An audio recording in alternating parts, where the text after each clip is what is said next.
In this video, I will show you how you can publish a specific page of dropmagic and keep the other page of your Shopify store, the page you currently have on your store. So I will start by clicking on the publish button, then click on connect your store. You can either create a new Shopify account or use an existing one. I will click here, then I will copy the link of my store, paste it here, click on install. It will send me to Shopify. I will have to install the dropmagic application. So at that moment, don't worry, nothing will be published. It is just linking the Shopify website and the dropmagic store.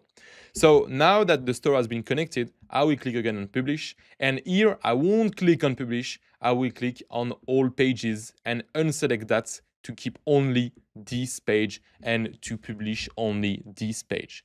So once that you have selected the right page you want to publish, you just have to click on publish again. Now it will take between 3 to 4 minutes maximum, and the next time you will want to publish your update that you have made on your dropmagic store, it will take a few seconds maximum.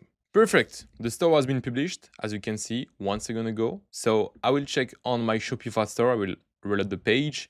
Then I will go on online store and verify that the home page hasn't changed. So customize. So as you can see, this is the home page that I had at the beginning.